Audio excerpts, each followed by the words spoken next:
أما بعد أعوذ بالله السميع العليم من الشيطان الرجيم بسم الله الرحمن الرحيم أفلا يعلم إذا بؤثر ما في القبور وحصل ما في الصدور إن ربهم بهم يومئذ لخبير صدق الله العظيم صدق رسوله النبي الكريم إن الله وملائكته يصلون على النبي يا أيها الذين آمنوا صلوا عليه وسلموا تسليما الصلاة والسلام عليكم وعلى آلك وأصحابك يا سيدي يا حبيب الله اللهم صل على سيدنا ومولانا محمد معدن الجود والکرم وآلہ وصحبہ وبارک وسلم۔ تمام تعریفیں اللہ تعالیٰ جل مجدہ الکریم کے لیے، ہر قسم کے درود و سلام نبی مکرم سید عالم صلی اللہ علیہ وسلم کی ذات والا صفات کے لیے حمد و صلات کے بعد اللہ تبارک و تعالیٰ نے قرآن مجید میں فرمایا افلا یعلم اذا بؤثر ما فی القبور، فرمایا کیا تو نہیں جانتا کہ جب وہ ساری چیزیں اٹھائی جائیں گی جو قبروں کے اندر موجود ہیں، وہ اٹھایا جائے گا، وہ باہر نکالا جائے گا جو قبروں میں ہے، وحصل ما فی الصدور، اور جو حقیقتیں تمہارے سینوں میں چھپی ہیں وہ کھول دی جائیں گی، جو راز تمہارے اندر دفن ہیں وہ سارے فاش کر دیے جائیں گے۔ ان ربہم بہم یومئذ لخبیر، فرمایا بے شک تمہارے رب کو اس دن کی ساری خبر ہے، اسے پتہ ہے اس دن کیا ہونے والا ہے۔ انسان اپنی زندگی میں بہت سارا میک اپ کر کے رکھتا ہے، اپنے اوپر بہت سارے خول چڑھا کے رکھتا ہے، دولت کے، اقتدار کے، تعلیم کے، جھوٹ کے، ملمہ سازی کے۔ وہ جو بنا ہوتا ہے دراصل وہ ہوتا نہیں، اس کے لفظوں پہ، زبان پہ کچھ باتیں اور ہوتی ہیں اور سینوں کے اندر راز کچھ اور ہوتے ہیں۔ اللہ فرماتے ہیں وَحُصِّلَ مَا فِي الصُّدُورِ، میں وہ حقیقتیں باہر نکالوں گا جو تمہارے سینوں کے اندر چھپی ہوئی۔ راز کھلیں گے قیامت کے دن، راز کھلیں گے۔ راز دنیا میں بھی کھل جائے تو بندہ پریشان ہوتا ہے، لیکن نبی پاک علیہ السلام نے اس بات پر کس قدر زور دیا، فرمایا مسلمان کی پردہ پوشی کرنا، اللہ تمہاری پردہ پوشی کرے گا، راز نہ کھولنا۔ اس کا مطلب ہے راز کھلنے کا بڑا نقصان ہوتا ہے۔ کسی کا راز اگر تمہارے پاس ہے تو اس راز کو راز رکھنا، حضور نے جاسوسی سے منع کیا، فرمایا کسی کا تجسس نہ کر، ڈھونڈنا اس میں عیب کتنے ہیں۔ فرمایا اگر تو کسی شخص کے عیب تلاش کرے گا تو اللہ تجھے رسوا کر دے گا۔ منع فرمایا، پرہیز کرنے کا حکم دیا۔ آپ کو پتہ ہے کسی کے گھر میں جھانکنا بڑا سخت شریعت میں ممنوع ہے، آپ کسی کے گھر جھانک نہیں سکتے۔ بزرگ فرماتے ہیں اگر کسی نے کسی کے گھر جھانکا تو سامنے والے کو اجازت ہے کہ وہ نوکیلی چیز لے کے اس کی آنکھیں نکال دے۔ کیوں کسی کی پردہ داری، اس نے پردہ دری کرنے کی کوشش کی۔ جو چھپی ہوئی چیزیں ہیں انہیں چھپا رہنا چاہیے، یہی بہتر ہے کہ پردوں میں وہ پردہ پوش رہے، اگر وہ پردہ اٹھا دے تو پھر کسے ہوش رہے۔ جو چیزیں جہاں ہیں انہیں ٹٹولنے کی کوشش نہ۔ ہمیں بڑا شوق ہے جاسوسی کا، ہمارے ملک میں جب سے سوشل میڈیا آیا ہے تب سے تو ہر چیز وائرل ہونے لگ گئی ہے نا۔ اب تو فٹافٹ جو بھائی چھوڑ دیں تھوڑی دیر کے لیے، ایسی خبریں بھی میدان میں لائی جاتی ہیں جن خبروں کا کوئی وجود سرے سے ہے ہی نہیں۔ کیا ہم نے حساب نہیں دینا اللہ کی بارگاہ میں؟ وہ بات، وہ خبر جس کا پوری طرح کوئی وجود ہی نہیں۔ میڈیا چینل بہت زیادہ ہیں، میری ان سے اپیل ہے کہ خدا را خبر کو خبر بنا کے چلائیں، جو خبر ہے ہی نہیں اس کو آپ نے کیسے خبر بنا کے چلا دی۔ آپ لوگوں کی پردہ دری نہ کریں، آپ عزتوں کے محافظ بنے. جو بات جس کی کوئی حقیقت ہی نہیں ہے اس کو اتنا مسالہ لگا کے میدان میں لانا کہ ہم ڈرتے نہیں اللہ تعالیٰ سے. بلیک میل کر کے لوگ ایک دوسرے کو وقت گزار رہے ہیں, یہ مسلمان کا طریقہ نہیں ہے. میرے عزیز, جب راز کھلتے ہیں تو نقصان ہوتا ہے, جب راز کھلتے ہیں تو نقصان ہوتا ہے. راز رکھیں. میرے نبی پاک علیہ السلام نے ایک نصیحت فرمائی ہے, ذرا غور سے آپ نے سننی ہے بات. حضور نے فرمایا اگر تم کوئی کبیرہ گناہ کر بیٹھو تو اس کا اعلان نہ کرو. پھر سمجھنا ہے بات کو آپ نے. اگر کبیرہ گناہ کرو تو اس کا اعلان. امام اعظم ابو حنیفہ رحمۃ اللہ علیہ فرمایا کرتے جس کی نماز قضا ہو جائے وہ کسی کو بتائے نہ میری قضا ہو گئی ہے. کیوں بھلا؟ اس لیے کہ لوگ کہیں گے کوئی مسئلہ نہیں, اس نے قضا کیا تو میں بھی کر لیتا ہوں. جب لوگ گناہوں کا اعلان سنتے ہیں تو گناہوں پہ دلیر ہوتے ہیں. انسانوں کو دیکھ کر انسان اثر لیتا ہے. جب آپ کسی کو کہیں گے نا کہ میں نے یہ بھی میں تو بڑا کچھ کرتا, ہمارے ہاں تو اللہ تعالیٰ معاف کرے کہ سیانے بندے بڑے فخر سے بتاتے ہیں میں یہ بھی کیا کرتا تھا, میں نے سب کچھ کر کے دیکھا ہے, بڑے پاپ کیے, سارا کچھ کیا. یہ بتانے والی بات ہے, وہ فخر والی بات ہے, شرم والی بات ہے. اور آپ دلیری سے بتا رہے ہیں. یہ تو وہ مقام تھا جہاں زبان لڑکھڑانی چاہیے تھی بات کرتے, اور آپ دلیری سے بتا رہے ہیں میں نے سارے رنگ دیکھے ہیں زندگی کے. یہ وہ کمال ہے. یہ تو کافر, جابر, فاسق, ظالم, لٹیرے سارے یہ کام کرتے ہیں. کچھ دکھانے سنانے والی بات ہے. تو نبی پاک صلی اللہ علیہ وسلم نے منع فرمایا اس کی توبہ کرنی چاہیے, اس کا اعلان نہیں کرنا چاہیے, اس سے معافی مانگنی چاہیے. اس کا اعلان کرتے پھرتے تو راز ہے سینوں میں, عیب ہیں لوگوں کے چھپے ہوئے. دنیا میں بھی اگر عیب کھل جائے نا, دنیا میں بھی تو بڑی مشکل بن. میرے پاس ایک بچہ آیا, کچھ لوگوں کا درد انسان کو درد مند کر دیتا ہے. MBA اس بچے کی تعلیم, بڑا قابل نوجوان, اور لب و لہجے میں بڑی شائستگی, گفتگو میں بڑا دھیما پن. لگتا ہے کہ تعلیم نے اثر دکھایا ہے, لفظوں کے گورکھ دھندے میں نہیں رہا, اس نے کچھ سیکھا بھی ہے کتابوں سے. اس نے ایک مسئلہ پوچھا, کہنے لگا اگر کوئی والد ساری جائیداد اپنی بیوی کے نام کرا دے تو اولاد کے لیے کیا حکم ہے اس میں؟ تو میں نے کہا کہ وہ اللہ کو جواب دے گا, اولاد سختی تو نہیں کر سکتی, لیکن اس کو چاہیے نہ تھا ایسا کرتا, اس لیے کہ نبی پاک علیہ السلام نے فرمایا فاتقوا اللہ فاعدلوا اولادکم, اللہ سے ڈرو, اپنی اولاد میں انصاف کرو. تو میں نے اس کو کہا کہ یہ آپ نے کس طرح کا مسئلہ پوچھا ہے؟ کوئی شخص اپنی ساری جائیداد کسی کی بیوی کے نام کرا دے. تو میں نے کہا کہ جو اس کی بیوی ہوگی وہ آپ کی اماں بھی تو ہوگی نا. شائستہ نوجوان تھا, اچھا تھا, وہ میری بات کا غصہ کر گیا. کہنے لگا آپ سے تو امید نہیں تھی کہ آپ پوچھیں گے, آپ نے بھی پوچھ لیا. مجھے احساس ہوا کہ یار نہیں پوچھنا چاہیے تھا. میں نے کہا یار آپ تو بڑے ناراض ہو گئے, میں اگر آپ کو ایسی بات ہے تو معذرت کرتا ہوں. تو وہ شخص رونے لگ گیا. جب اس نے بات سنائی تو اس بیچارے کا وجود کہاں پر آتا. کہنے لگا ابا نے پچھلی عمر میں شادی کر لی ہے.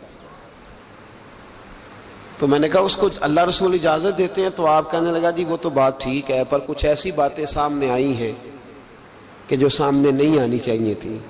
حضرت جی میں جوان ہوں, میں 10-12 لوگوں میں اٹھتا بیٹھتا ہوں, میرے والد کی بات کھلی ہے اور پتہ نہیں کیا معاملہ تھا, پہلے بڑا کچھ نام کرا کہ اس نے نکاح کیا ہے, پر اب میں کدھر جاؤں, میرا گلی میں کھڑا ہونا مشکل ہو گیا.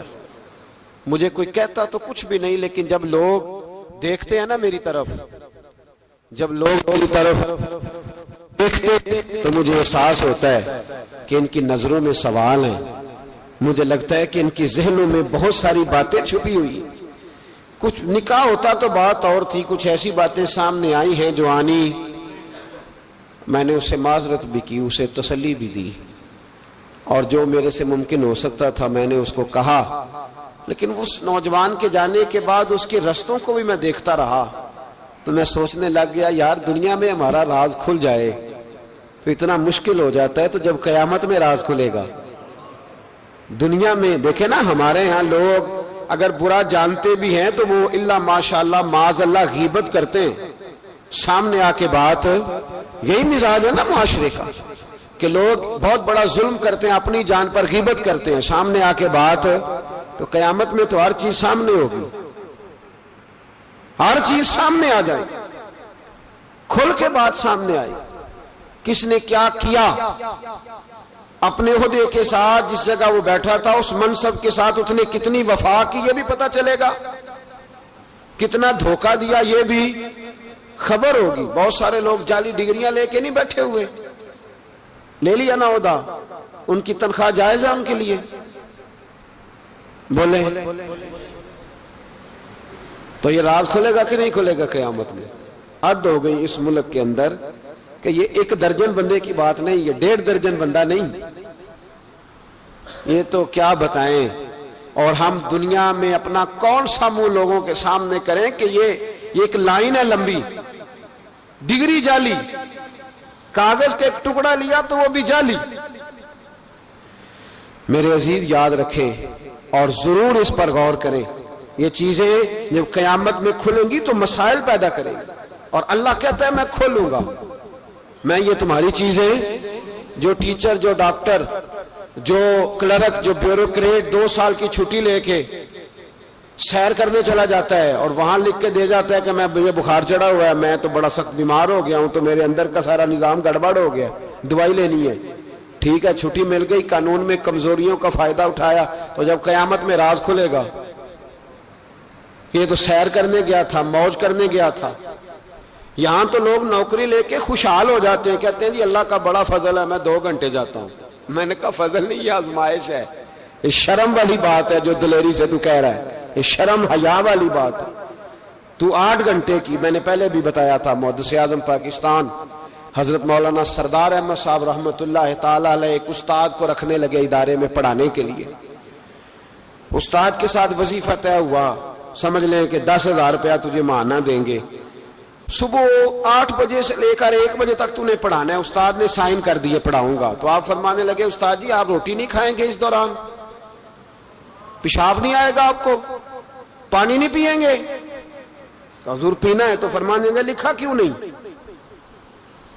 آپ نے مسلسل 1 بجے تک بیٹھنے کا لکھ دیا ہے، تو بتائیں جب آپ پیشاب کرنے جائیں گے تو وہ آپ کا کام کہاں لکھا جائے گا؟ آپ نے لکھ کے دیا ہے کہ میں اتنی ڈیوٹی کروں گا، تو آپ کو سمجھنا چاہیے تھا، کہنا چاہیے تھا کہ میں روٹی بھی کھاؤں گا، پانی بھی پیوں گا، اگر پڑھاتے تھک جاؤں گا تو تکیے پہ لیٹوں گا بھی، کیوں آپ نے یہ معاہدہ ایسا کیا؟ تو وہ شخص کہنے لگے حضور آپ میری رہنمائی فرمائیں۔ فرمایا یہاں لکھو کہ میں مسلسل، تو کسی بندے کی پہنچ ہی نہیں ہے کہ وہ اتنا بیٹھ سکے۔ تو ہمارے ہاں جب یہ چیزیں قیامت میں کھلیں گی تو کیا بنے گا؟ آج راز کھلتا ہے تو آزمائش کھڑی ہو جاتی ہے، وضاحتیں کر کر کے لوگ تھک جاتے ہیں، جب قیامت میں راز کھلے گا۔ میں تاجر کی بات بعد میں کروں گا، میں سیاستدان کی بات بعد میں کروں گا، میں پہلے پیر صاحب کی بات کرتا ہوں، پہلے علامہ صاحب کی بات، میں اپنی ذات سے شروع کرتا ہوں۔ ایک شخص پیر بن کے بیٹھ گیا، علامہ صاحب درویش مصلح بن کے بیٹھ گیا، لوگوں نے اپنی عقیدتوں کی جبین اس کے سامنے جھکائی، لوگ کئی راتیں اس کے سامنے ہاتھ باندھ کے کھڑے رہے، اس کے لیے لوگوں نے محبت کے سارے تقاضے پورے کیے، اپنی جیب کاٹ کے اس کی خانقاہ کو چلایا، اپنی جائز کمائی اس کے ہاتھ پہ رکھ کے لوگوں نے ایک ادارہ چلانے کے لیے اسے کہا، لوگوں نے اس کی گاڑی کو چوما۔ میں لاہور میں تھا چند دن پہلے، تو گٹر کے اندر گاڑی کا ٹائر چلا گیا، تو میں نے بچے سے کہا کہ کوئی ایسی چیز منگائی جائے، کوئی لکڑی ایسی ہو جائے جو پیچھے رکھی جائے تو گاڑی کو پیچھے موڑیں گے۔ آپ یقین کریں 5-6 لوگ دوڑے آئے، انہوں نے کہا ہم اٹھاتے ہیں آپ گاڑی پیچھے کریں، تو میں نے کہا کپڑے بھر جائیں، کہنے لگے حضرت صاحب چھوڑیں کپڑے بدل بھی جائیں گے، ہمیں اللہ نے موقع دیا۔ تو ان لوگوں کے منہ تک وہ پانی جا رہا تھا، لیکن وہ گاڑی اٹھا رہے تھے، تو ہم لوگوں نے حساب نہیں دینا ان عقیدتوں کا، ان محبتوں کا جواب نہیں دینا؟ اتنی عقیدت کو شخص کرے کہ وہ گندا پانی منہ تک لے جانا پسند کرے کہ یہ شخص نیک ہے تو میں نے اس کی نوکری کرنی ہے، تو اگر وہ شخص جھوٹا ہو، اگر وہ شخص بنا ہوا ہو، اگر وہ اپنا قد اونچا کرنے کے لیے مذہب کا نام استعمال کر رہا ہو، مذہب اس کا مشن نہ ہو، بلکہ مذہب پیسے کمانے کے لیے اس نے اختیار کیا ہو، دولت اکٹھی کرنے کے لیے، تو آج تو چلو ٹھیک ہے، لوگ بیچارے عقیدتوں اور محبتوں کا خراج دیتے رہیں گے، لیکن وَحُصِّلَ مَا فِي الصُّدُورِ، جب قیامت میں پردہ کھلے گا، قیامت میں پردہ کھلے گا. میں نے کہا تھا کچھ جمعے پہلے، پھر بات دہراتا ہوں. ایک درویش شخص ہیں، وہ کہتے ہیں میں زندگی میں کبھی نہیں کام پا، پر ایک طوائف مجھ پہ راشا طاری کر گئی. طوائف کہتے ہیں میں نے جبہ کبہ پہنا تھا، طوائف میرے پاس سے گزر رہی تھی،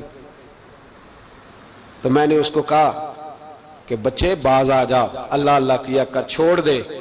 تو اس نے نقاب آگے کر لیا، کہنے لگی بابا میں تو آپ کی بات پر عمل کروں گی، پر ایک جملہ کہنے کی اجازت ہے؟ تو میں نے کہا بیٹی کہہ لو. تو کہنے لگی بابا میں تو جو نظر آ رہی ہوں نا وہی ہوں، جو نظر آتی ہوں وہی کہلاتی ہوں. تو بتا تو جو کہلاتا ہے وہ جو نظر آتا ہے وہی کہلاتا ہے کہ کچھ اور بھی ہے؟ تو کہلاتا کچھ ہے اور بنا ہوا ہے کچھ اور. تو بھی دیکھ کہ تو وہی ہے جو تو کہلاتا ہے. کیا حساب نہیں دینا لوگوں نے؟ باہر نہیں آئیں گی یہ ساری چیزیں؟ اتنا بڑا دھوکہ، اور کوئی چیز نہیں ملی استعمال کرنے کو. جب الیکشن آیا تو اسلام زندہ باد، جب الیکشن آیا تو اسلام زندہ باد، اور اس کے نام پہ ووٹ اور اس کے نام پہ سارا کچھ. اور جب تھوڑا سا اللہ تعالیٰ خیر فرمائے حالات بدل گئے، 2-3 سیٹیں مل گئیں، تو پھر کسی بھی حکومت کے پاس جا کے 2 وزارتیں لے لی. میرے پاس بھی لوگ آتے رہتے ہیں. ہماری قوم کو سب کو سیاستدان بنا دیا گیا ہے. اس طرح سیاستدان کا کوئی پتہ نہیں نا کس پارٹی کا ہے، اس طرح عوام کا بھی اب یہ سارا نفاق ان لوگوں نے برپا کیا ہے. یہ ان لوگوں نے لوگوں میں بات اچھالی ہے. لوگ بھی اس کو بھی کہہ دیتے ہیں تیرے ساتھ ہیں، اس کو بھی کہہ دیتے ہیں. کیا کریں، ان کے شر سے بچنے کے لیے ایسا کرتے ہیں، ورنہ شر پھیلاتے ہیں لوگ. ایک صاحب میرے پاس آ گئے. اب جب آپ کے پاس کوئی شخص آتا ہے تو آپ دروازہ تھوڑی بند کر سکتے ہیں. آ گئے ملنے کے لیے، تو انہوں نے آ کے نہ موبائل نکالا، کہنے لگے 100 سے زیادہ تقریریں ہیں آپ کی تقریر سنے بغیر میں سوتا نہیں. آئے سیاسی مقصد کے لیے، میں آپ کی تقریر سنتا ہوں. میں نے کہا اللہ آپ کو جزائے خیر دے، مجھے تو پوری دنیا سے لوگ کہتے ہیں تقریر سنتا ہوں. چلے مہربانی ہے، مجھے تب فائدہ جب کوئی تقریر سن کے اثر بھی کرے. تو چلے خیر، آپ کہہ رہے ہیں تو اچھی بات ہے. انہوں نے اس پر اور تھوڑا زور دینا شروع کیا. تو کئی دفعہ نا تکلیف ہوتی ہے کہ یار آپ کیا سمجھتے ہیں سامنے والا پاگل ہے، بیوقوف ہے؟ اور جو ساتھ لے کے آنے والے ہوتے ہیں وہ بھی خیال نہیں کرتے ہم کیا کہہ رہے ہیں. آپ پاگل سمجھ رہے ہیں سامنے والے کو کہ آپ جھوٹی تعریف کریں گے سامنے والا مان جائے گا. ڈرنا چاہیے اللہ تعالیٰ سے. یہ بڑی تکلیف. یہ آپ وہ جو آپ نے ایک موقع پہ کہا تھا، میں نے اسے کہا، میں نے کہا صاحب آپ نے 10 دفعہ کہا ہے تو میں نے سن لیا ہے، لیکن مجھے 1% بھی خوشی نہیں کہ آپ مجھے سنتے. یہ کام آپ الیکشن کے بعد آ کے میرے ساتھ کرتے تو مجھے بڑی خوشی ہوتی، مجھے تسلی ہوتی کہ آپ واقعی مجھے سنتے ہیں. یہ کیا بات ہوئی؟ پتہ نہیں اب آپ کس کس کو جا کے یہ کہیں گے، کس کس کے ساتھ آپ یہ زاویہ نگاہ لگائیں گے. جو تجھے دیکھ کے پھر کسی اور کو بھی دیکھے، جو تجھے دیکھ کے پھر کسی اور کو بھی دیکھے، تماشائی ہے وہ طالب دیدار نہیں. تو میں نے کہا آپ تماشائی بن کے نہ آئے، مہربانی فرمائیں جائیں کہیں اور. جا کے کیا سمجھا لوگوں نے؟ جس طرح کا موڈ آئے گا، جس کے ساتھ آپ جائیں گے. اب تو اتنا ماحول عجیب ہو گیا. پہلے کو کسی بزرگ سے ملتا تھا نا، کسی کو نیک سمجھ کے تو کہتا تھا حضرت میرے لیے دعا کرنا. اب کو ملتا تو کہتا حضرت جی اوراں ویکھیا جے تہاڈی سیلفی لینی ہے. یہ کون سا دین؟ آپ مذہب کے نام پہ بھی وہی ملمہ سازی، وہی بناوٹ. تو جب راز کھلے گا، وَحُصِّلَ مَا فِي الصُّدُورِ، جب سینوں کی چیزیں باہر آئیں، میں کہتا ہوں آج راز کھل جائے مشکل ہو جاتا ہے. لوگ وضاحتیں دیتے پھرتے ہیں. جب قیامت میں راز کھلیں گے، سب سے پہلے دیندار شخص کو دیکھنا چاہیے. میرے نبی پاک علیہ السلام نے فرمایا سب سے پہلے جہنم میں ریاکار عالم دین کو ڈالا جائے گا. عالم کو سب سے پہلے دوزخ میں ڈالا جائے گا، اس لیے کہ اس نے اپنا قد اونچا کرنے کے لیے دین کو ٹیشو پیپر بنایا. یہ تو بات ہو گئی دینداروں کی. ایک سیاستدان نے نعرہ لگایا، اس نے کہا روٹی دوں گا، کپڑا دوں گا، مکان دوں گا. ایک بعد میں پھر آ گیا، اس نے کہا تحفظ دوں گا. ایک تیسرا آ گیا، اس نے کہا میں فلاں کر دوں گا. آتے رہے. لوگ بیچارے مجبور ہیں، پریشان ہیں. ہمارے ملک میں PhD کرنے کے بعد لوگوں نے چائے کے ڈھابے بنائے ہوئے ہیں. لوگ آزمائش کا شکار ہیں. کدھر جائیں؟ سیاستدان کے پیچھے لگ گئے. لوگوں نے نعرے بھی لگائے، لوگوں نے اپنی جیب سے پوسٹر بھی اس کے بنوا کے چسپاں کیے. ساری اس کے پیچھے لوگ لگ گئے. اب ہمیں تو نہیں نہ پتا تھا کہ وہ تو غریبوں کے جذبات سے کھیل کر اپنا قد اونچا کرنے جا رہا ہے. وہ تو ہوس اقتدار کا پجاری ہے. وہ تو صرف کرسی کے لیے لوگوں کے جذبات سے کھیل رہا تھا. اس نے تو اتنے زبردست نعرے اس لیے سکھائے تھے کہ لوگ میرے پیچھے لگ جائیں. کسی کی مجبوری کا نام لے کے اسے پیچھے لگا کے پھر وہ اپنے ذاتی مفادات لینا چاہتا تھا. اللہ فرماتے ہیں دنیا میں تو دھوکہ دے لے گا پر وَحُصِّلَ مَا فِي الصُّدُورِ، میں راز کھول دوں گا. ایک حدیث سنانے لگا جو آپ نے رٹ کے یاد کرنی ہے. کر لیں گے انشاءاللہ؟ بولیے سارے کہیے انشاءاللہ. کر لیں گے یاد ماشاءاللہ سے. سنیں، ابو داؤد شریف میں، ترمذی میں حدیث ہے. نبی پاک علیہ السلام نے فرمایا کچھ لوگوں کی پشتوں پر اللہ قیامت میں جھنڈے گاڑ دے گا. پشت ہوتی ہے نا، پشت، مقعد، سرین، اس پر اللہ جھنڈا گاڑ دے گا، وجود کے ساتھ لگا دے گا. حدیث صحیح عرض کر رہا ہوں. حضرت انس بن مالک رضی اللہ تعالیٰ عنہ حدیث کے راوی ہے، فرمایا جھنڈا پشت کے ساتھ گاڑ دیا جائے گا اور اونچا جھنڈا ہوگا قد سے. تو لوگ سارے کہیں گے یا اللہ یہ کون ہے، کون ہے یہ؟ تو رب کریم فرمائے گا یہ اپنی قوم کا غدار ہے، یہ اپنی قوم کا. ان کے جھنڈے یہاں نہیں لگیں گے، ان کے جھنڈے وہاں بھی لگیں گے. میرے نبی پاک علیہ السلام نے فرمایا غداروں کی پشتوں پہ اللہ جھنڈے لگائے گا اور یہ جھنڈے لگیں گے. اور جب لوگ پوچھیں گے یہ کون ہے تو کہا جائے گا وہ یہ ہے جس کو قوم نے امانت دار سمجھ کے سربراہی دی پر یہ غدار نکلا. قوم نے اعتماد کیا، امانت دار سمجھ کر یہ غدار نکلا. یاد رکھنا تمہارے جھنڈے لگیں گے. آج تمہاری گاڑیوں پہ سرکاری جھنڈے ہیں، آج تمہاری بڑے بازاروں پر سرکاری جھنڈا ہے. قیامت میں تمہاری پشت پر غداری کا جھنڈا ہوگا، غداری کا. اور میرے نبی پاک علیہ السلام نے فرمایا غریبوں کو اللہ قوت دے دے گا اور جو تکبر کرنے والے تھے انہیں اللہ کیڑیوں کی شکل عطا کرے گا، چیونٹیوں کی شکل، کیڑے مکوڑے بنا دے گا اور غریب پیروں کے نیچے مسل کے جائیں گے. وقت تھوڑا رہ گیا. وَحُصِّلَ مَا فِي الصُّدُورِ، فرمایا تمہارے سینے کے سارے راز اللہ باہر نکال دے گا. فاش ہو جائے گی ہر چیز، کھل جائے گا سارا، آئینہ باہر آئے گا. تمہیں وہ سارا کچھ بھگتنا ہے. کتنے بادشاہ گزرے آپ کے ملک میں، کتنوں کی قبروں پہ لوگ فاتحہ پڑھنے جاتے ہیں، کتنے ہیں جن کا اب نام ہوتا ہے، تصویریں لگی ہوئی ہیں پارلیمنٹ میں. اس سے زیادہ کوئی شے ختم ہو گئی. بات کدھر گئے ہمارے تو نوجوانوں کو یاد بھی نہیں. کیا کیا کسی نے کمال کر لیا وزیر اعظم بن کے، کیا اس نے کر لیا؟ ختم ہو گئی بات. خدا را جو آپ ہیں آپ وہی بیان کریں، دھوکہ نہ دیں، ورنہ یہ راز جب کھلے گا. میرے نبی پاک علیہ السلام نے فرمایا بہت بڑا تاجر قیامت میں اللہ کی بارگاہ میں کھڑا کیا جائے گا. اللہ اس کے بچوں کو بھی بلائے گا، کہے گا تمہیں پتہ ہے تمہارا مال حرام ہے، ناجائز ہے، تمہارے باپ نے دھوکے سے کمایا ہے.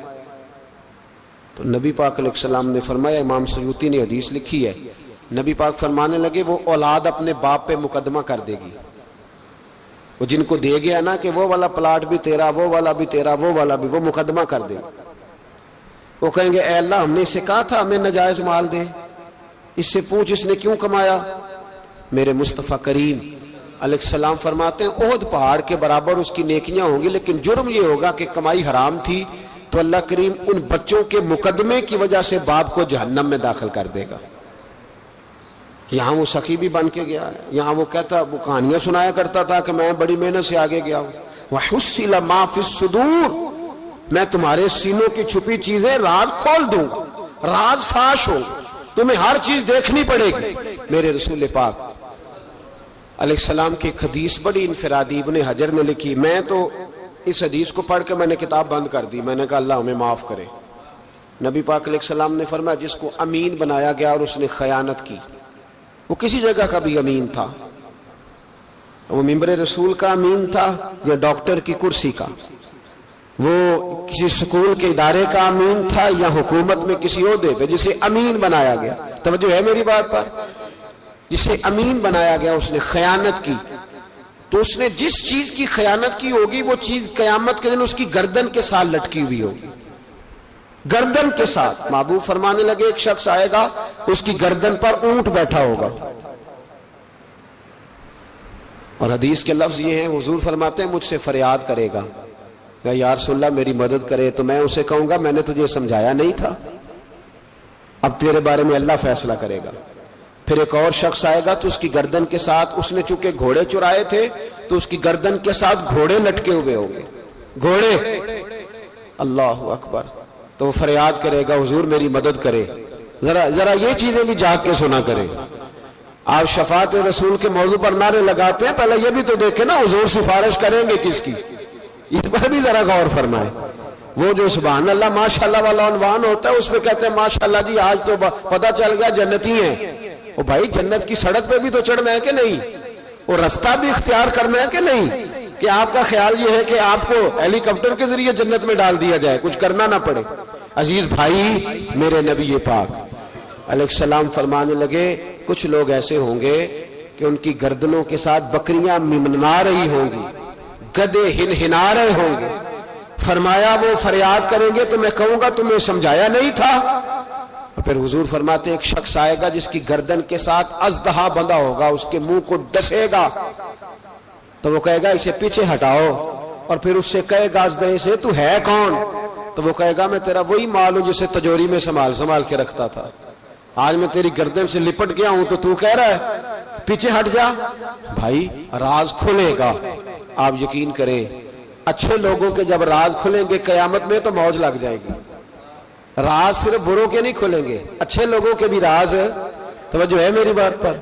حضرت اویس کرنی بھی آئیں گے جو ساری زندگی راز میں رہے. تو میرے نبی پاک فرماتے ہیں اس شخص نے مکان نہیں بنایا، گھر نہیں بنایا، لیکن جناب اویس کرنی جب جنت میں داخل ہوں گے تو اللہ 70,000 فرشتوں کا جلوس انہیں عطا فرمائے گا. اللہ انہیں 70,000 فرشتوں کا جلوس دے گا. اس جلوس میں وہ جنت میں جائیں گے. ان لوگوں کو اللہ شانیں دے گا. فرمایا راز کھلے گا، راز. قیامت کے دن کچھ لوگ ان کے چہرے 14ویں کے چاند کی طرح چمکیں گے اور انبیاء اور علماء ان کو دیکھ کر رشک کریں گے کون ہے؟ میرے مصطفیٰ کریم علیہ السلام فرماتے ہیں رب کریم فرمائے گا یہ میرے محبوب کی امت کے وہ نیک لوگ ہیں جس سے بھی محبت کرتے تھے اللہ کی رضا کے لیے کرتے تھے، اور جس سے بھی انہوں نے زندگی میں دشمنی رکھی صرف اللہ کی رضا کے لیے. اب یہ اللہ کی رضا والا معاملہ کہاں تھا؟ ان کے سینے کے اندر. تو اس کی جزا انہیں قیامت میں ملے گی. کچھ لوگوں کا راز کھلے گا، انہیں بڑا لطف آئے گا، بڑا مزہ آئے گا. حضرت عمر بن عبدالعزیز بادشاہ تھے، لیکن صوفیاء ان کے اقوال کو بطور اسباق کے پڑھتے ہیں، تربیت کے لیے ان کے اقوال اور احوال سنائے جاتے ہیں. حضرت عمر بن عبدالعزیز کے زمانے میں نا ایک سید صاحب کہتے ہیں میری 4 بیٹیاں تھیں تو مجھے ضرورت تھی، میری کوئی مدد نہیں ہو رہی تھی، میں درود شریف پڑھتے پڑھتے سو گیا تو مجھے خواب میں محبوب پاک کا دیدار نصیب ہوا. فرماتے میں نے استغاثہ پیش کیا کہ حضور پریشان ہوں، بیٹیوں کا باپ ہوں. تو نبی پاک علیہ السلام نے فرمایا تو عمر بن عبدالعزیز کے پاس جا. عمر بن عبدالعزیز وہ باکمال شخص ہے جو روزانہ 10 سپارے قرآن پاک کے پڑھتا ہے، 10,000 بار مجھ پر درود و سلام پڑھتا ہے. کتنے سپارے؟ ہم تو خیر سارے مصروف ہیں، 10 لائنیں بھی نہیں پڑھ سکتے، ہم تو بڑے بیزی لوگ ہیں. ہم قرآن شریف پڑھیں گے تو فیس بک کون چلائے گا؟ ہم اگر قرآن شریف پڑھیں گے تو وہ واٹس ایپ پہ ٹائم کون دے گا؟ ہم تو بیزی ہیں، بہت زیادہ مصروف ہیں. ہم اگر تھوڑی دیر قرآن شریف کھولیں گے تو وہ جو سیاسی تبصرہ سارا دن کرنا ہوتا ہے وہ کوئی گرنا نہ جائے کوئی آسمان سے چیز. ہم تو مطلب بیزی ہیں. بادشاہ وقت کے بادشاہ 10,000 مرتبہ درود و سلام. اللہ اکبر. بس بندہ ارادہ کر لے تو اللہ اسے موقع بھی عطا فرمائی دیتا ہے، اللہ اس کی مدد کرتا ہے. 10,000 بار پڑھتے تھے. تو نبی پاک علیہ السلام نے کیا خوبصورت بات ارشاد فرمائی. محبوب فرمانے لگے 2-4 دن پہلے نا عمر بن عبدالعزیز نے 3,000 درود شریف کم پڑھا ہے، اسے جا کے کہے 500 دینار جرمانہ دے، وہ 500 لے آ تیرا کام بن جائے گا. جناب عمر بن عبدالعزیز کے پاس وہ سید صاحب آئے، کہتے میں سمجھا کسی درویش کا نام بتایا ہے، میں سمجھا کسی خانقاہ کے سجادے کی بات ہے، کسی مسجد کے خطیب کی، کسی ادارے کے محتمم کی بات، لیکن جب میں ان کے علاقے میں آیا میں نے پوچھا عمر بن عبدالعزیز کون ہے؟ تو لوگوں نے کہا وہ تو ہمارے حکمران ہیں۔ میں نے کہا بادشاہ؟ لے چلو۔ جب میں گیا تو بڑا عالی شان جبہ، سر پر تاج، دائیں بائیں دربار میں لوگ۔ پھر میرے دل میں خیال آیا میں غلط آدمی کے پاس تو نہیں آ گیا، یہ کون شخص ہے؟ لیکن جب میں لوگوں سے پوچھا کہ یہ عمر بن عبدالعزیز ہی ہے، کہا وہی ہے۔ کہتے میں ان کے قریب گیا، دیکھو راز کھول رہے ہیں۔ کہتے میں کان میں جا کے کہا 10,000 درود شریف پڑھتے ہو؟ کہتے انہیں شاک لگا، جھٹکا، یوں دیکھا، تجھے کس نے بتایا؟ میں نے کہا کوئی ہفتہ سوا پہلے 3,000 کم بھی پڑھا ہے۔ کہتے ہیں وہ تو ٹھٹھرنے لگے، فٹافٹ میرا بازو تھاما، کونے میں لے گئے، کہنے لگے یہ تو میری بیوی کو بھی نہیں پتا کہ میں پڑھتا ہوں، یہ تو میرے خاص خادم کو بھی نہیں پتا، یہ تو میرا اور خدا کا، میرا اور مصطفیٰ کا راز ہے، اللہ رسول سے میرا راز ہے، تجھے کیسے پتا چلا؟ تو کہتے ہیں وہ سید صاحب کہتے ہیں میں نے ان سے کہا کہ جن کے ساتھ آپ کا راز ہے مجھے انہوں نے ہی بتایا ہے، رازدار میں ہی بتایا ہے۔ اور محبوب نے فرمایا میں سید ہوں، مجھے گھر میں ضرورت تھی، صدقہ زکوٰۃ لے نہیں سکتا، مجھے حضور نے کہا جا اسے کہہ تجھے 500 دینار دے، کم پڑا درود شریف؟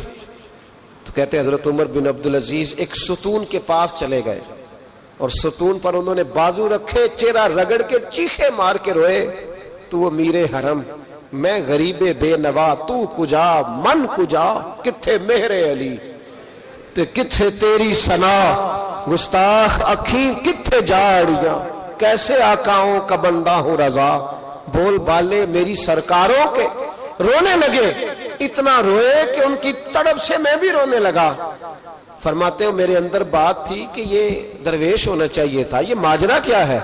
فرماتے ہیں جناب عمر بن عبدالعزیز جب کچھ ٹھنڈے ہوئے نا طبیعت ان کی، تو بازو سے پکڑ کے مجھے ایک حجرے میں لے گئے، اس کمرے کی طرف سارا محل سارا دربار گزر گیا، اینڈ پہ ایک حجرہ آیا، باہر بڑا خوبصورت اس کے اچھا دروازہ بنا ہوا قیمتی، لیکن فرماتے ہیں جب کھول کے اندر گئے تو اندر کچا مکان، ایک مٹکا، 2 پیالے مٹی کے، کچھ بڑے بڑے سامان پڑے ہوئے، رسیاں پڑی ہوئی ہیں، سینے کا سامان ہے، کھجور کی چھال پڑی ہے، کچھ ٹوپیاں پڑی ہیں۔ جناب عمر بن عبدالعزیز نے چٹائی اٹھائی، چٹائی سے 500 دینار نکالے اور مجھے دیے، اور کہتے ہیں جب انہوں نے اوپر سے جبہ اتارا تو نیچے سے پھٹا پرانا لباس نکل آیا، اوپر سے جب انہوں نے وہ اتارا تاج تو کھجور کی چھال کی پرانی ٹوپی نکلی، تو میں نے کہا حضور یہ کیا ہے سارا کچھ؟ تو رو پڑے، کہنے لگے اب تجھے رازداروں نے بتایا ہے تو میں کیوں نہ بتاؤں، اب تجھے انہوں نے بتایا جو رازدار تھے تو میں کیوں نہ بتاؤں؟ فرمانے لگے یہ جو میں نے اوپر لباس پہنا ہوا ہے نا یہ بندوں کو دکھانے کے لیے، اور یہ جو میں نے اندر پہنا ہوا ہے یہ رب کریم کو دکھانے کے لیے، باہر اگر میں حکومت نہ سنبھالوں اور اس طرح نہ بیٹھوں تو انصاف کون قائم کرے؟ فرمانے لگے اللہ کی قسم 10 روپے بھی کبھی مال خزانہ سے نہیں لیے، میں رات جب فارغ ہوتا ہوں تو میں اور میری بیوی یہاں آ کے بیٹھتے ہیں، وہ بچوں کے پاس بیٹھ کے ٹوپیاں سیتی ہے تو میں یہاں بیٹھ کے ٹوپیاں سیتا ہوں، ٹوپیاں سیتا رہتا ہوں، مصطفیٰ پہ درود و سلام پڑھتا رہتا ہوں، چٹائیاں بناتا رہتا ہوں، بیچتا رہتا ہوں۔ اور فرمانے لگے تھوڑے تھوڑے کر کے نا میں نے پیسے رکھے تھے، خیال تھا کہ کوئی غریب آئے گا تو مدد کروں گا، خیال تھا کہ اگر ارادہ بنا تو حج پہ جاؤں گا، مجھے کیا خبر تھی کہ میرے یہ پیسے اتنے نصیبوں والے ہیں کہ میں اپنے نبی کے حکم سے خرچ کروں گا، اپنے محبوب کے کہنے پر اتنے میرے نصیب، اتنا میرا مرتبہ اور مقام۔ میرے عزیزو ان لوگوں کے جب راز کھلیں گے، ان لوگوں کے جب راز کھلیں گے، ان لوگوں کے جب راز کھلیں گے تو انہیں اللہ بڑے درجے عطا فرمائے، ان کو اللہ بڑے مرتبے اور بڑے مقام عطا فرمائے، ان پر اللہ تبارک و تعالیٰ کی خاص رحمتیں ہوں۔ وہ لوگ جنہوں نے نام و نمود نہیں بنایا، چھپ چھپا کے دین کی نوکریاں کرتے رہے، کونے میں ہو کر کام کرتے رہے، انہیں اللہ جب اجر دے گا تو بڑا دے گا۔ ہمیں بڑا شوق ہے عہدوں پہ جانے کا، سیاسی، سماجی، رفائی، بلکہ ہر آدمی کہتا ہے اللہ کا بڑا شکر ہے جی کسی کونے سے آپ پوچھیں گے تو پہنچ جائیں گے، کیا اس کا فائدہ ہے؟ بڑے سارے لوگ تھے، ہم تو صرف کہتے ہیں نا کونے سے پوچھنا تو پہنچ جاؤ گے، تو بڑے سارے لوگ تھے جو پورے پورے شہروں کے مالک تھے، ان کے نام رجسٹریاں تھیں، ان کے نام ہر چیز درج تھی، کدھر گئے وہ؟ کہاں گئے؟ یہ جب راز کھلیں گے تو مشکل ہو جائے گا. ہمارے سینوں کے اندر جو کچھ چھپا ہوا ہے، سینوں کے اندر، یہ جب کھلتا ہے تو حالات بگڑتے ہیں. اپنی ضمیر کی آواز کو سنیں، اندر دیکھیں من کیا کہہ رہا ہے. ہمیں پتہ ہوتا ہے سچ کیا ہے، ہمیں پتہ ہوتا ہے جھوٹ کیا ہے، ہمیں پتہ ہوتا ہے خیر کیا ہے، ہمیں پتہ ہوتا ہے شر کیا ہے. ہمیں خبر ہوتی ہے کہ میں خوابوں کی دنیا میں زندہ ہوں. ہمیں پتہ ہے ہم جھوٹ کے سہارے وقت گزارے، ہمارے علم میں ہے ہم کہاں کھڑے ہیں. لیکن بس زندگی گزر رہی ہے، ہم ضمیر کی آواز پر ہم اس کی آواز کو سنتے نہیں، روز دبا دیتے ہیں. نبی رحمت علیہ الصلوۃ والسلام نے فرمایا دو منہ جس شخص کے ہوتے ہیں وہ لعنتی ہوتا ہے. دو منہ. یا رسول اللہ دو منہ کس کے ہوتے ہیں؟ فرمایا ایک کے پاس جاتا ہے تو کہتا ہے تیرا ہوں، پلٹ کے دوسرے کے پاس آتا ہے تو اسے کہتا ہے میں تیرا ہوں. سب کا بنا رہتا ہے. کچھ لوگوں کو شوق ہے سارے مجھے اچھا کہیں. کیوں تجھے سارے اچھا کہیں بھائی؟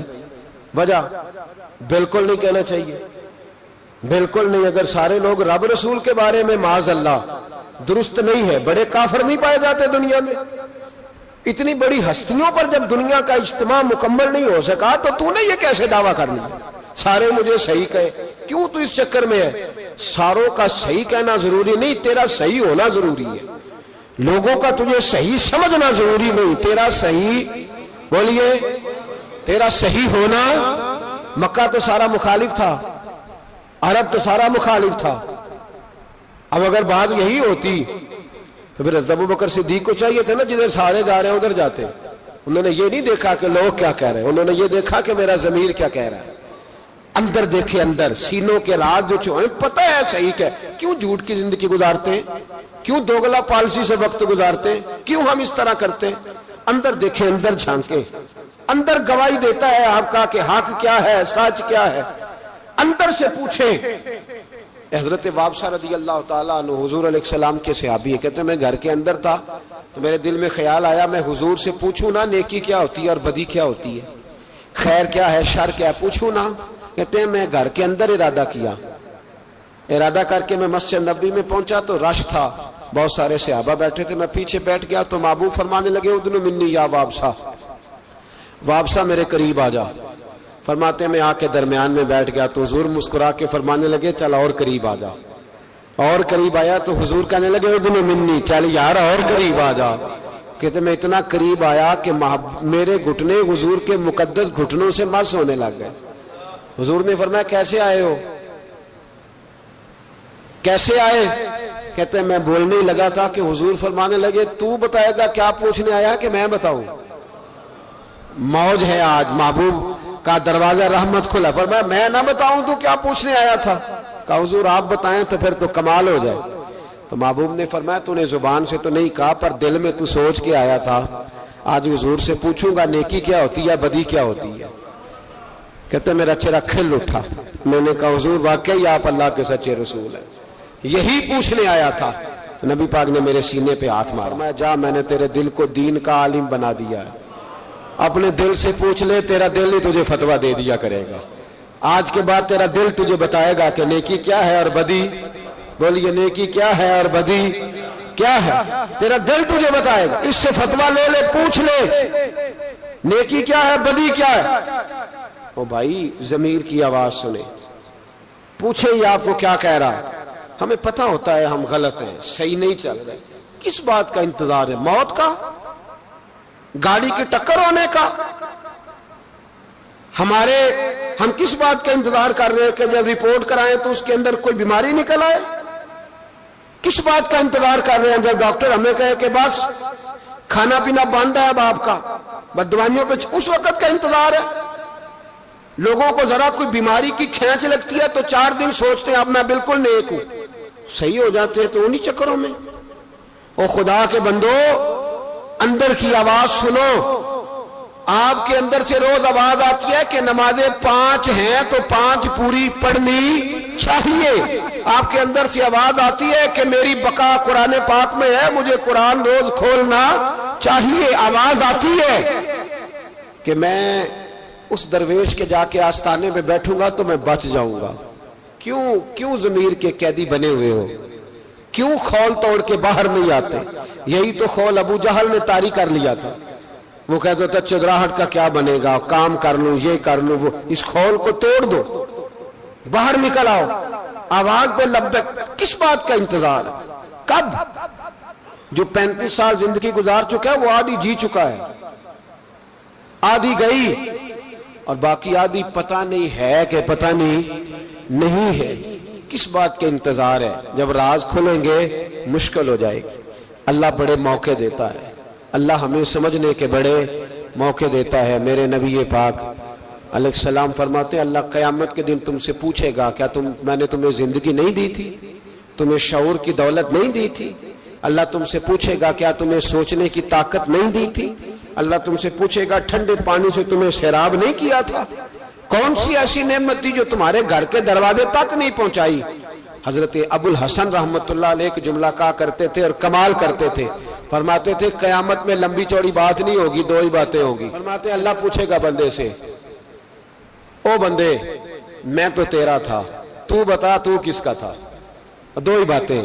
اللہ فرمائے گا میں تیرا تھا، تو بتا تو کس کا تھا؟ اپنے اندر تبدیلی لائیں، اندر جھانکیں۔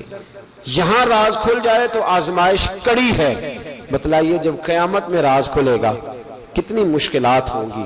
اپنے آپ کو سمیٹ لیں، استغفار کثرت سے پڑھیں، توبہ کریں ہر معاملے، اپنا رجوع اپنے رب رسول کی طرف رکھیں۔ یہ سارا دنیا کا جتنا معاملہ چل رہا ہے یہ سارا ایک چکر ہے، یہ ساری ایک آزمائش ہے، یہ اللہ نے ہمارے ذمہ لگایا ہے کہ تم نے اس سے بچ کے نکلنا۔ یہ ہماری دانشمندی ہے کہ ہم اس طرف توجہ نہ دیں۔ کوئی شخص بھی ایک دن کے لیے مکان خرید کے نہیں رکھتا، وہاں وہ مکان خریدتا ہے جس نے اس نے عمر بھر رہنا ہو۔ یہ دنیا عارضی ہے، 1-1.5 دن کا میلہ ہے، اس پر مکمل خریداری کر کے جم کے نہ بیٹھ جاؤ۔ اس مکان کی طرف توجہ کرو جہاں ہمیشہ رہنا ہے، جہاں ہمیشہ جانا ہے۔ جتنا آپ اپنے دادا جی کا ختم دلاتے ہیں نا، آپ کے بچے بھی آپ کو اتنا ہی دلائیں گے۔ اور جتنا آپ روز کھڑے ہوتے ہیں نا دادا جی کی قبر پہ، بڑی مشکل سے بچے جاتے ہیں، پوتے کوئی نہیں جاتے، بڑی مشکل سے بیٹے، اس سے زیادہ کوئی معاملہ تو آپ کے بعد آپ کا بیٹا 50 سال تک رہے گا، بس ختم، پھر تو قبروں کے نشان تک مٹ جاتے۔ وَحُصِّلَ مَا فِي الصُّدُورِ، فرمایا میں کھول دوں گا راز۔ اس راز کھلنے سے پہلے اپنے رب کریم کی بارگاہ میں حاضر ہو جانا چاہیے، اس کے دروازے نور پر جا کر خیرات حاصل کرنی چاہیے۔ دعا کرتا ہوں جو کچھ کہا اللہ توفیق عمل عطا فرمائے۔